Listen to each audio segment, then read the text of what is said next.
Halo semuanya, selamat datang. Di dunia yang sekarang serba digital ini, data kita tuh ada di mana-mana. Pertanyaannya gimana cara kita melindunginya? Nah, kali ini kita bakal bahas tuntas cara membangun benteng digital pribadi kita. Coba deh, kita sama-sama renungkan pertanyaan ini. Mulai dari akun media sosial, email, sampai online banking, itu semua kan bagian dari wilayah digital kita. Tapi, udah dijaga dengan benar belum wilayah itu? Oke, biar gampang, kita pakai perumpamaan ini ya.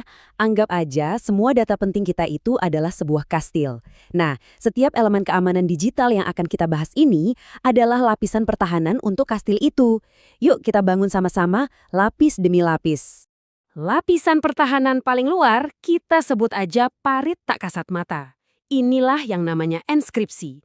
Dia mengelilingi kastil data kita, jadi penghalang pertama buat siapapun yang nekat mau masuk tanpa izin. Jadi, intinya tuh gini, enkripsi itu mengubah data kita jadi semacam kode rahasia. Saat data itu dikirim atau disimpan, wujudnya bukan lagi tulisan biasa. Tanpa kunci yang pas buat membukanya, data itu cuma kelihatan kayak omong kosong, sekumpulan karakter acak yang nggak ada artinya sama sekali buat penyusup. Terus, gimana kalau parit enkripsi ini ternyata dangkal atau malah bocor? Wah, akibatnya bisa fatal banget. Ini bukan cuma teori loh, kita lihat aja contoh nyata yang dampaknya luar biasa besar. Gila kan? Coba bayangin deh, sistem drone militer super canggih bisa diretas cuma pakai software yang harganya nggak seberapa. Ini bisa terjadi karena video yang dikirim dari drone-nya itu nggak dienkripsi. Akibatnya, musuh bisa dengan gampang mencuri sinyalnya, terus menyuntikkan informasi palsu. Drone canggih itu jadi buta di tengah misi. Benar-benar kegagalan fatal. Nah, ini ada lagi contoh lain yang lebih dekat sama kehidupan kita. Perusahaan retail raksasa ini pakai sistem enkripsi Wi-Fi yang udah kuno. Kelihatannya sepele ya. Tapi celah kecil ini dimanfaatin sama peretas. Selama 18 bulan penuh, mereka nyuri jutaan data kartu kredit tanpa ketahuan. Sebuah bencana finansial masif yang sebetulnya bisa banget dicegah. Tapi jangan salah sangka, enkripsi itu bukan cuma buat militer atau perusahaan gede.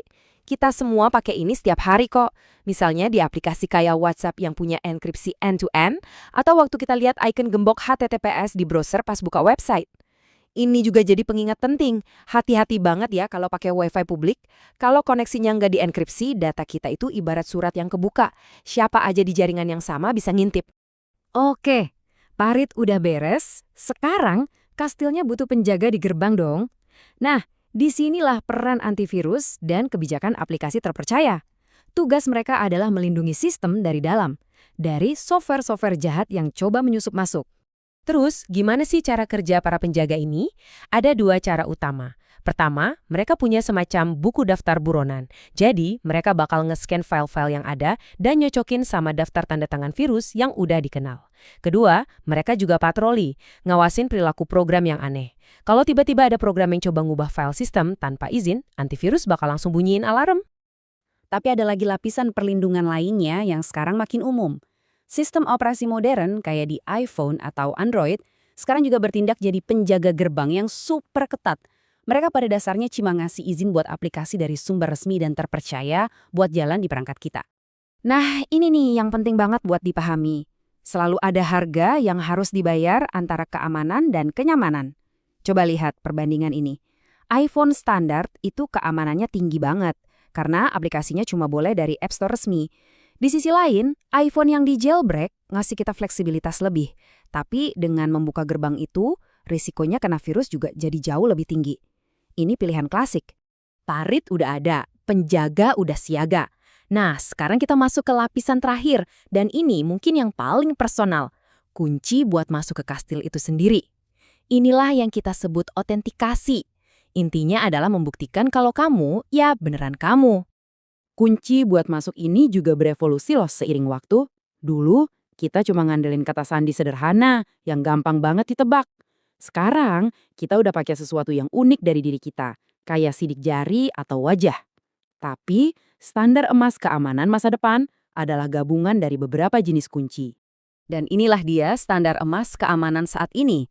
Autentikasi multifaktor atau sering disebut MFA. Konsepnya sederhana, tapi dampaknya luar biasa.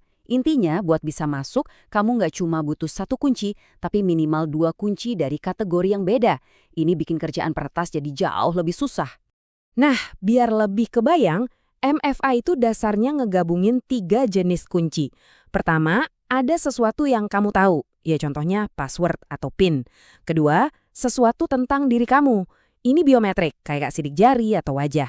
Dan ketiga, sesuatu yang kamu miliki, misalnya handphone kamu atau kartu ATM.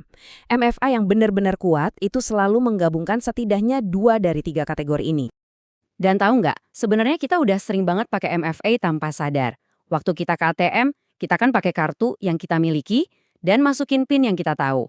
Waktu login ke mobile banking, kita masukin password, tahu, terus dapat kode OTP di HP, miliki. Nah, kombinasi inilah yang bikin jauh lebih aman dibanding cuma satu password aja.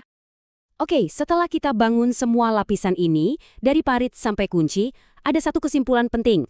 Keamanan digital itu bukan soal satu aplikasi ajaib. Ini adalah sebuah strategi dan kitalah komandan yang bertanggung jawab atas benteng kita masing-masing. Poin utamanya adalah ini. Satu lapisan pertahanan bisa aja ditembus. Tapi kalau kita punya beberapa lapisan yang saling melengkapi, ada parit, ada penjaga, gerbang yang kokoh, dan kunci yang canggih, pertahanannya jadi tangguh banget. Setiap lapisan menutupi kelemahan dari lapisan yang lain. Jadi, buat gampangnya, ini dia checklist pertahanan benteng digital kamu. Pertama, pastikan data kamu dienkripsi. Kedua, pakai antivirus yang bagus. Ketiga, install aplikasi cuma dari sumber yang terpercaya. Dan yang paling penting nih, aktifkan autentikasi multifaktor di semua akun yang menyediakan fiturnya. Dan pada akhirnya, semuanya kembali ke pertanyaan ini, buat kita semua. Membangun benteng yang kuat itu, kadang berarti kita harus rela melakukan beberapa langkah ekstra atau mengorbankan sedikit fleksibilitas. Pertanyaannya sekarang bukan lagi apakah data kita perlu dilindungi, tapi seberapa kuat kita mau membangun tembok pertahanan itu. Pilihan ada di tangan kita.